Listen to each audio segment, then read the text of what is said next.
Futures trading involves a substantial risk of loss and may not be suitable for all investors. Therefore, carefully consider whether such trading is suitable for you in light of your financial conditions. Good afternoon. This is Oliver Sloup, Blue Line Futures, coming to you from the suburbs of Chicago. Today is Friday, January 16th.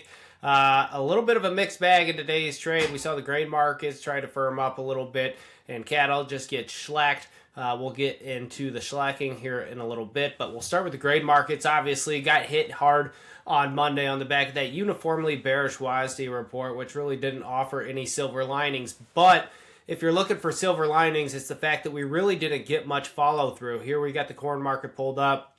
You can see that we traded a little bit lower on Tuesday in the overnight early morning trade, but really since then haven't really done a whole lot. And then today's trade certainly constructive with the rally. Now, what separates today's rally from the prior couple days, which stands out to me, is the fact that we came into the last 3 mornings with a higher trade. The last 2 mornings we settled off that, and it's basically sold into during regular trading hours. So after the 8:30 a.m. open, weakness started seeping into the market today. Almost the exact opposite. We got early morning strength, overnight strength, and that carried out, and we saw follow through on that front through today's trade. So that was encouraging. However, in our Daily Grain Express, we talked about our pivot pocket, basically 425, 427, being really the line in the sand and the hurdle that the bulls want to get back out above to encourage additional relief to potentially retest this breakdown point near 435. So that's what the bulls really want to see. So a good finish to the week, but the bulls still have a lot of work to be done to get the chart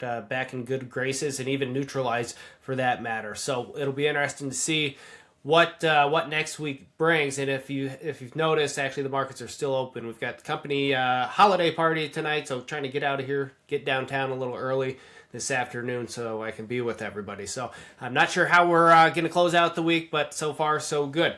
Now jumping over to the soybean market, pretty darn constructive day as well, and really the last couple of days, just a grind higher, back at that 20-day moving average, which has acted as a bit of trend line resistance over the last couple of weeks. If we can get out above there, which I wouldn't be surprised to see us do, I think we can go retest the top end of the range going into that WASDE report, which is about 1070, 1075, so that's going to be the upside objective there, and potentially that sets us into a little bit of a range here going forward. The CONAB came out with their estimates. They lowered production by about 1 million metric tons. It's not really a whole lot to move the needle, but it is not growing. So I think that fact, plus a handful of flash sales throughout the week, certainly brought the market back to life after the Monday and Tuesday beatdown. Upside probably somewhat limited in the near term. If we can get out above the top end of that range, though, technically, I think you might have a little bit more momentum. On Monday, we talked about that new crop November 26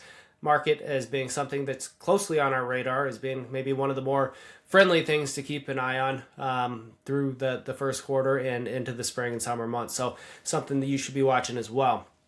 Jumping over to the wheat market, we've been referring to this in the office as the best house on the bad block, and we've talked about that in our Daily Grain Express this week too, which is, basically saying, yeah, the market got hit hard on Monday, but we weren't able to accelerate lower and make new lows. We're holding off new lows, which is nice to see, but we weren't really doing much to the upside either. Today, got a nice little move higher, basically unchanged on the week. So next week, probably be pretty important.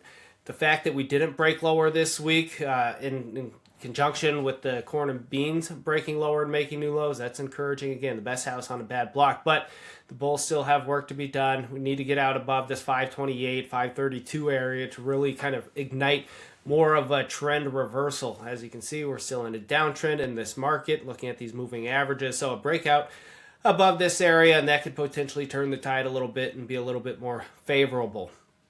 Now, over on the livestock side of things, that's where things got really interesting today. Just a complete beat down. Looking at this April live cattle contract, basically gave back 2 weeks of gains in the matter of a couple hours this morning. That on the back of some headlines with regards to screwworm. There were some rumors that screwworm was in the United States. That has not been confirmed. I think there's just a lot of uncertainty out there, and I think the quiet trade over the last couple weeks, really not even the last couple weeks, the last month or so, you see we've been range bound here, and then we're range bound basically the back half of December. I think today was just a reminder that there are headline risks out there, and you can see that in the feeder cattle market as well. although less technical damage on that front. The market has settled into a range and people forgot about the headline risks. And you're looking at technical indicators, you're looking at volatility. CME CVOL reached basically the lowest level since we started peaking in October. You had the relative strength index for live cattle and feeder cattle basically at the highest level since peaking in October, with those daily ranges, the 14-day average true ranges, about cut in half from where they were in November. So we wrote about it in this morning's livestock roundup. I didn't know that we were going to see this today, but what we wrote word for word was basically, it seems eerily calm. And boy, did that ring true once we got into the trading hours of today's trade. And again, headline risk going to be key. We did trade limit down at one point in March feeders. The fact that we didn't close there, I would say, is a good sign. But ahead of a long weekend, there is headline risk.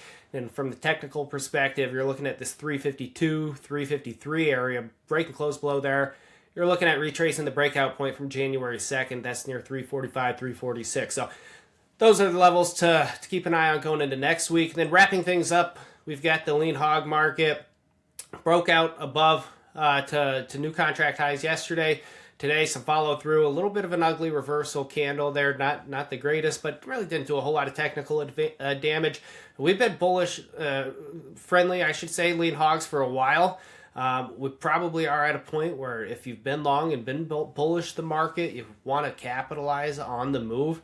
Lean hogs are one of those markets, kind of like the wheat, where they can just give back a lot of gains very quickly. So if you've been enjoying this nice ride higher in this market, maybe important to capitalize on something, or at least manage your risk to the downside if we do get a healthy retracement back to this breakout point, 92, 93. So that's what we're looking at. If you've got any questions at all, don't hesitate to reach out. We are always ready, willing, and able to help.